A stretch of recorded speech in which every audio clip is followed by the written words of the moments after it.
हजरत बिलाल रजी अल्लाह ताला अन्हु की ईमानी ताकत को जरा देखिए।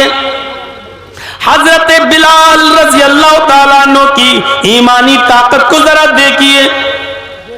उनको काफिरों ने पकड़ा, उनको खींचा और खींचकर उनको एक रेत में रेगिस्तान में ले आए और उनको मारा पीटा, फिर उनको रेत के ऊपर लिटा दिया, फिर उनको बालू के ऊपर गरम रेत के ऊपर लिटा दिया, उनके कपड़े फाड़ दिए, ऊपर के कमीज ऊपर का कुर्ता उनको फाड़ दिया, फिर उनको रेगिस्तान के इलाके में गरम रेत पर लिटा दिया।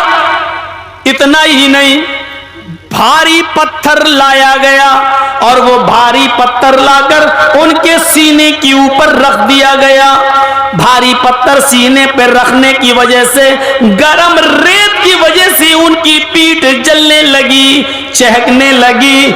लेकिन इसके बावजूद जब बिलाल से कहा गया, आए बिलाल बोलो, अब तुम मोहम्मद के रब को छोड़ते हो या नहीं, अब तुम अपने अल्लाह को छोड़ते हो या नहीं, तुम अपने माबूद को वद सुआ यगूस यऊक नस्र को, तुम इन माबूदों को मानते हो या नहीं मानते हो।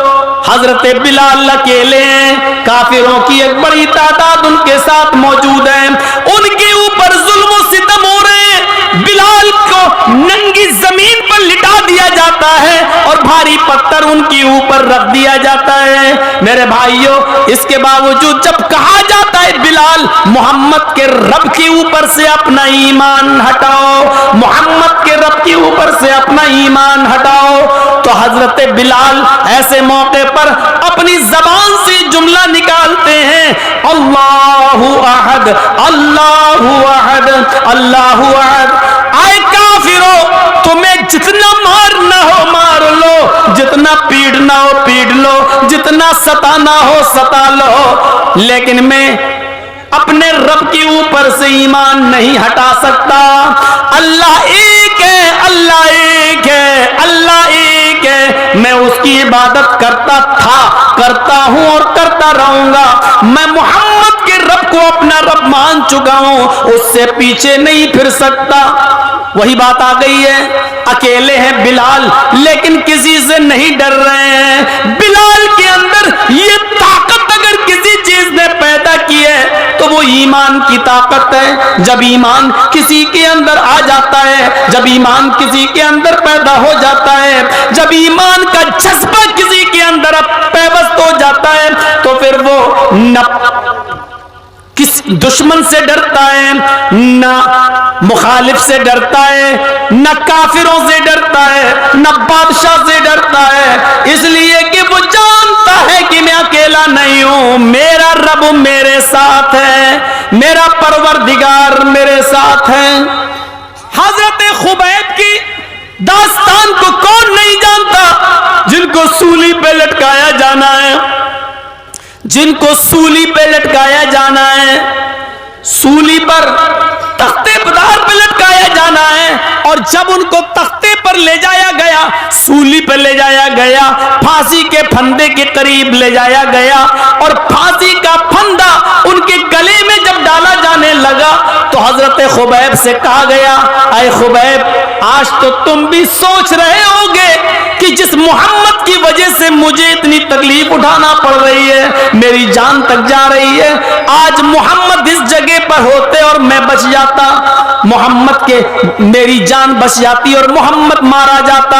आज तो तुम्हें भी लग रहा होगा कि मोहम्मद की वजह से मुझे सूली दी जा रही है, काश मेरी जगह मोहम्मद को फांसी दी गई होती और मुझे छोड़ दिया गया होता। हजरत खुबैब ने देखा फांसी का फंदा गले तक आ गया है, मुस्कुराते हैं और काफिरों को ये जवाब देते हैं, आए काफिरों, तुमने बहुत छोटी बात की है, तुमने बहुत गिरी हुई बात की है। क्या मैं ये चाहता हूं कि मोहम्मद फंस जाए और मैं बच जाऊं? अल्लाह की कसम, अगर तुम मोहम्मद रसूलुल्लाह को मेरे सामने ले भी आओ और ये कहो, आए खुबैब, सिर्फ मोहम्मद के पैर में कांटा चुभा लेने दे, मोहम्मद के पैर में सिर्फ कांटा चुभा लेने दे, मोहम्मद के पैर में सिर्फ कांटा हमको चुभाने की इजाजत दे दे, मैं तेरी जान बख्श दूंगा। अल्लाह की कसम मैं ये भी बर्दाश्त नहीं करूंगा कि मेरी जान इस के बदले में मोहम्मदुर रसूलुल्लाह के पैर में कांटा भी चुभाया जाए, मैं ये भी गवारा नहीं करूंगा। मैं चाहूंगा कि मेरी जान चली जाए लेकिन मोहम्मदुर रसूलुल्लाह के पैर में कांटा भी न चुभने पाए। मैं अपनी जान दे दूंगा लेकिन नबी के पैर में कांटा भी नहीं चुभने दूंगा। मेरे भाइयों, ईमान जब किसी के अंदर घर करता है तो उसके अंदर ये स्पिरिट पैदा होती है, उसके अंदर ये ताकत पैदा होती है। आप हम सब अपने गरीबानों में झांक कर देखें, क्या ईमान हमारे अंदर है? क्या ये स्पिरिट हमारे अंदर पैदा हुई? और जब ईमान हमारे अंदर नहीं होता है तो आप देख लीजिए बदलने में ज्यादा टाइम नहीं लगता। आजकल बहुत नाम लिया जा रहा है जितेंद्र नारायण त्यागी का, है? नाम मत लीजिएगा उसका। पहले क्या नाम था छोड़िए, भूल जाइए। दो दो कौड़ियों के लोगों के नाम नहीं लिए जाते हैं। देखिए, जब किसी के अंदर से ईमान निकलता है तो इंसान कहां से कहां पहुंच जाता है। चले थे साहब कुरान बदलने, चले थे कुरान की 26 आयतों को निकलवाने, कसम खाया था कि मैं इस कुरान को बदल के रहूंगा, इस कुरान को चेंज करके रहूंगा, इस कुरान को हटा के रहूंगा, 26 आयतें उसकी निकलवा के दम लूंगा। चला था कुरान बदलने, अल्लाह ने ऐसा बदला कि मेरी किताब को बदलने का सपना देखने वाले, देख मैंने तुझी को बदल डाला। तेरी औकात क्या है कुरान को बदलेगा? तू 26 आयतों की बात करता है। तू अगर मरने के बाद 26 मर्तबा जिंदा होकर 26 मर्तबा भी मरकर 26 मर्तबा भी जिंदा हो जाए और 26 मर्तबा जिंदा होने के बाद भी अगर ये चाहे कि हम 26 आयतें बदल दें तो 26 आयतें तो बहुत दूर की बात, कुरान के 26 लफ्ज भी नहीं बदल सकता। और 26 लफ्ज तो बहुत दूर की बात, कुरान का एक नुक्ता भी इधर से उधर नहीं कर सकता। अल्लाह ने ऐसा बदला कि वो बेचारा एक मंदिर में जाके शरण लेकर हवन करते हुए पूजा कर रहा है और अपने माथे पर टीका लगा रहा है। और उसने भी ये साबित कर दिया कि अब हम पूरी तरीके से बदल गए हैं, अब इस्लाम से हमारा कोई ताल्लुक नहीं है। लेकिन जिसने अपने आप को पूरी तरीके से बदल लिया, आज वो ये समझ रहा है कि मैं बदल गया, आज वो समझ रहा है कि मैंने इस्लाम को छोड़ दिया, आज वो ये समझता है कि मैंने पूरी तरीके से चेंज हो गया। लेकिन वही नारायण, जितेंद्र नारायण त्यागी जब जब पेशाब करने के लिए बैठेगा, अल्लाह की कसम वो यही सोचेगा कि मैंने अपने आप को तो बदल दिया, लेकिन ये खतना भी बदल जाता तो अच्छा होता। ये मेरे नीचे का हिस्सा, मेरी नीचे की मशीन भी अगर चेंज हो जाती तो अच्छा होता। वो अपने आप को गालियां देगा कि हमने सबको बदला, अपने आप को बदल दिया, यही नहीं बदल पाया मैं। मोदी जी को फोन कर रहा होगा बार बार, दुनिया में कहीं भेज के हम ये खतना बदलवा दो, ये सही करा दो। और हुकूमत की तरफ से फोन जा रहे होंगे फ्रांस, जापान, ऑस्ट्रेलिया, लंदन, कोई ऐसी सर्जरी निकालो कि उसका खतना सही हो जाए, जैसे इंसान नॉर्मल तरीके से पैदा होता उस पे आ जाए। लेकिन दुनिया में ऐसी कोई सर्जरी ही नहीं है। शायद दूसरे मुल्कों के लोगों ने फोन पे कह दिया होगा मोदी जी जैसा है वैसे ही रहने दो, अगर सर्जरी करवाई तो पूरा का पूरी की मशीन गायब करना पड़ेगी, फिर ये बेचारा ना मर्द ही रहेगा ना औरत, बीच वाला कहीं ना बन जाए, इसलिए उसको ऐसे ही रहने दो। अब आप देख लीजिए कि उसको अल्लाह ने कहां पहुंचा दिया। वो पूजा करेगा, अपने आप को हिंदू समझेगा, मूर्ति के सामने झुकेगा, अपने आप को हिंदू समझेगा, पंडितों के बीच में जाएगा, अपने आप को त्यागी समझेगा, ब्राह्मण से अपने आप को समझेगा। लेकिन जब वो पेशाब करने के लिए बैठेगा तो सोचेगा ये नहीं, अभी मैं पूरी तरीके से हिंदू नहीं हूं। लैट्रिन करने जाएगा तो उसकी नजर पड़ेगी कम बखत ये चीज कैसे बदली जाएगी? अपने आप को तो बदल दिया, ये नहीं बदल पा रहा हूं मैं।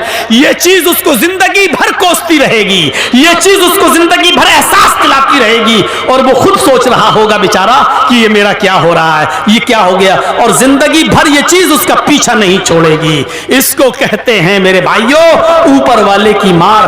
बदलने के बावजूद भी वो ये नहीं कह सकता है कि मैं पूरी तरीके से बदल गया।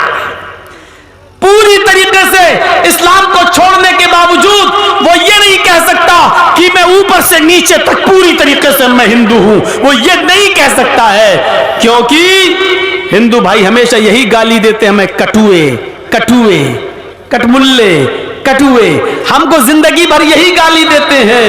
अब इसको क्या कहेंगे? ब्राह्मण तो है, हिंदू तो है, लेकिन इसको हम कहेंगे कटुआ हिंदू।